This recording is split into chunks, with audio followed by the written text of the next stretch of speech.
دا د اطلاعات او فرهنګ ریاست په ښوونیز مرکز کې جوړ شوی یو ورځنی سیمینار دی چې پکې فکری او کلتوري یرغل هغه موضوع و چې د بیلابیلو استادانو لوري زده کوونکو ته پرې عامه پوهاوی ورکړ شو. د فکری او فرهنګي یرغل تر عنوان لاندې په دغه جوړ شوی یو ورځنی سیمینار کې استادانو، زده کوونکو او د اساروم فکری او فرهنګي ټولنې غړو دیني عالمانو برخه اخیستې وه. په همدې حال کې د پوهنتون استاد وویل اړتیا لیدل کېږي چې په ټولنه کې په اسلامي احکام او ارشاداتو باندې د عامه پوهاوي کچې د لوړېدو او د ځوان نسل د سالمې روزنې په موخه په ښوونیزو مرکزونو کې دا ډول د ظرفیت لوړونې لنډمهالي روزنیز پروګرامونه جوړ شي. اطلاعات او فرهنګ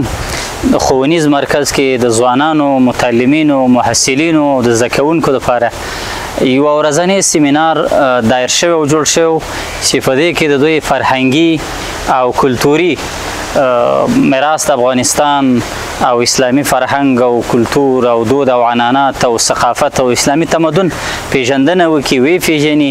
او هغه ناخوالي هغه یرغلونه چې په اسلامي فرهنګ او په اسلامي تمدن راغلي دي او په اسلامي فکر باندې د هغې ناخوالې څونه وي او څونه پدیدې د هغې نه منځته راغلي او څونه زیانونه یې لیدلي دي. په ورته وخت کې د یاد ښوونیز مرکز یو تن زده کوونکي په خپلو خبرو کې وویل چې ځوان نسل باید ځانونه په دیني او عصري زده کړو سمبال کړي او د خپلې ټولنې پرمختګ ته مټې رابډ وهي.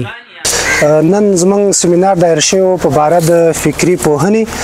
او فکري یرغل په موضوع باندې. نو زموږ د حکومت نه غوښتنه دا ده چې همداسې نورې برنامې نو لرې پرتو هغه سیمو ته چې هلته د خلکو پوهاوی کم دی هغو سیمو ته وغځولی شي او د خلکو د فکري پوهنې د خپل فرهنګ، خپل عنعنات، خپل دودونو په باره کې ورته معلومات ورکړلی شي. بل لوري د یاد ښوونیز مرکز مسؤل وایي زموږ د ځوانانو لپاره دا ډول سیمینارونه ډېر ګټور دي او په خبره یې چې په دغه برخه کې د ظرفیت لوړونې دغه ډول پروګرامونه لا زیات شي. چې دا غونډه د فکري روزنې د لړۍ او برنامه وه چې د دغې برنامې هدف د کلتور د یرغل او د هغې مخنیوی لارې چارې او هغه موضوعات چې موږ څنګه کولی شو خپل کلتور غني کړو، خپل کلتور ته لا وده ورکړو او د بهرنیو یرغلونو څخه یې وساتو. دا دې ته ورته نور موضوعات باندې بحث وشو.